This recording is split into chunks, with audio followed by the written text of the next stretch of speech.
दोस्तों आज की वीडियो में हम चर्चा करेंगे क्या पैतृक संपत्ति बगैर बंटवारा किए हुए हम बेच सकते हैं या नहीं बेच सकते हैं। आज इस वीडियो में डिटेल से जो है कि इस पर चर्चा करेंगे, लेकिन आपसे रिक्वेस्ट करूंगा अगर आप इस चैनल पहली बार आए इस चैनल को सब्सक्राइब कीजिए, साथ ही बेल नोटिफिकेशन ऑन जरूर कीजिएगा कि जब भी हम कोई वीडियो अपलोड करें तो उसका नोटिफिकेशन तत्काल आपके पास में पहुंचे। इस वीडियो को देखने के बाद में अगर आपके मन में कोई सवाल है, कोई क्वेश्चन है, अगर आप कुछ पूछना चाहते हैं तो चैनल को सब्सक्राइब करके कमेंट बॉक्स में आप अपने सवालों को डिटेल्स लिखिए। डिटेल्स लिखने के बाद में उसका स्क्रीनशॉट लेके 9456175575 पे व्हाट्सएप कीजिए।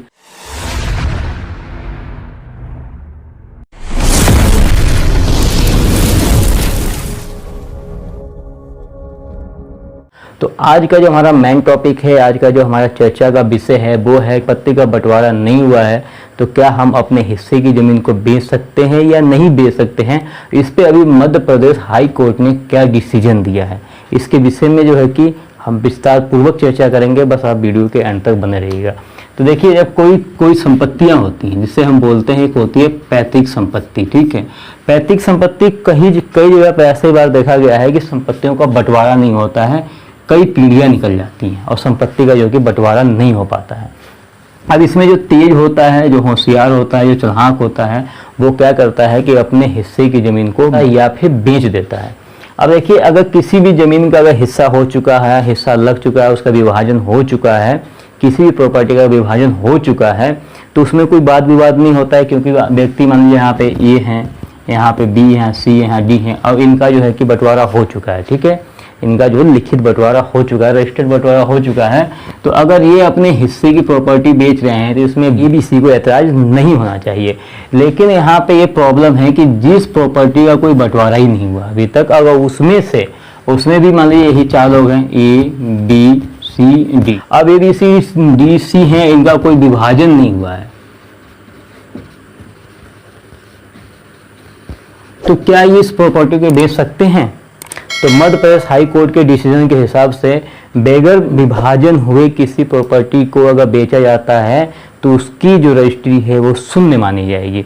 अब मध्य प्रदेश हाई कोर्ट में मामला क्या गया था? मध्य प्रदेश हाई कोर्ट में मामला ये गया था, अभी मध्य प्रदेश हाई कोर्ट में जो मामला गया था वो मामला ये गया था कि बगैर बंटवारे का, बगैर किसी विभाजन का ही अपने हिस्से की व्यक्ति ने जमीन को बेच दिया। जब उन्होंने बेच दिया तो अपने हिस्से की ज़मीन, जैसे मान लिया यहाँ पे 4 हिस्से लगने वाले हैं तो अपने ही ज़मीन हिस्से की ज़मीन बेच सकते थे, लेकिन उन्होंने क्या किया कि अपने हिस्से से अधिक ज़मीन को बेच दिया। जब उन्होंने अपने हिस्से से अधिक ज़मीन को जब उन्होंने बेच दिया तो बाकी जो उसके जो मालिक थे, बाकी जो उसके जो हिस्सेदार थे, उन्होंने क्या किया, उठा करके केस कर दिया सिविल कोर्ट में। क्या किया कि जिन्होंने ज़मीन लिया था और जिन्होंने ज़मीन बेचा था इन लोगों पर क्या किया, उन्होंने केस कर दिया। केस करने के बाद में सिविल कोर्ट ने डिसीजन ये दिया है कि बंटवारे का, बगैर बंटवारे का अगर कोई भी संपत्ति बेची जाती है, चाहे उसके सह मालिक ने बेच दिया, मतलब अपने हिस्से की ज़मीन को ही व्यक्ति ने बेचा है, तो उस रजिस्ट्री को शून्य माना जाएगा, मतलब कि कैंसिल माना जाएगा। कैंसिल क्यों माना जाएगा? इसलिए माना जाएगा कि हो सकता है कि बंटवारा इनका इधर से कोई सड़क है तो सड़क के तरफ का जो होता है कीमत वैसे वो पता है हाई फाई होता है, उसका ज़्यादा ही होता है। और जो चालाक व्यक्ति है उसने सड़क के तरफ से ज़मीन बेच दिया तो बाकी लोग तो बेकार हो जाएंगे ना। इसलिए बगैर बंटवारे के अगर प्रॉपर्टी को बेचा जाता है तो उसकी रजिस्ट्री क्या मानी जाएगी? शून्य मानी जाएगी। अब इसके खिलाफ जो MP जो हाई कोर्ट में जो मामला गया था तो उसमें से एक व्यक्ति ने क्या किया कि अपने हिस्से की ज़मीन को बेच दिया, और जब बेच दिया तो बाकी 7 लोगों ने क्या किया कि उनके खिलाफ मुकदमा कर दिया। जब मुकदमा किया तो सिविल कोर्ट ने क्या किया, जो रजिस्ट्री जो हिस्से की जमीन व्यक्ति की थी उसकी रजिस्ट्री को शून्य करके 7 लोगों में उसका बंटवारा कर दिया। अब उसमें होता क्या, खरीदने वाला जो व्यक्ति होता है उसके खिलाफ जो है कि हाई कोर्ट में अपील करता है। हाई कोर्ट में जब अपील करता है तो हाई कोर्ट उसको प्रथम अपील को खारिज कर देता है। फिर वो दोबारा से अपील करते हैं, तब भी उसको क्या करता है, हाई कोर्ट क्या करता है कि सिविल कोर्ट का जो मामला जो फैसला आया हुआ है उसको फैसले को बरकरार रखते हुए द्वितीय अपील को भी खारिज कर देता है। और इस साफ साफ टिप्पणी ये होता है उसमें, अगर पुरानी संपत्ति है उसका विभाजन नहीं हुआ है, रजिस्टर्ड विभाजन अगर नहीं हुआ है और उसमें से किसी एक व्यक्ति ने ज़मीन को बेच दिया तो उसकी रजिस्ट्री शून्य मानी जाएगी। तब तक वो ज़मीन नहीं बेच सकता है जब तक कि उस ज़मीन का बंटवारा नहीं हो जाता है। उम्मीद कर रहा हूँ जानकारी आप लोगों को अच्छी लगेगी।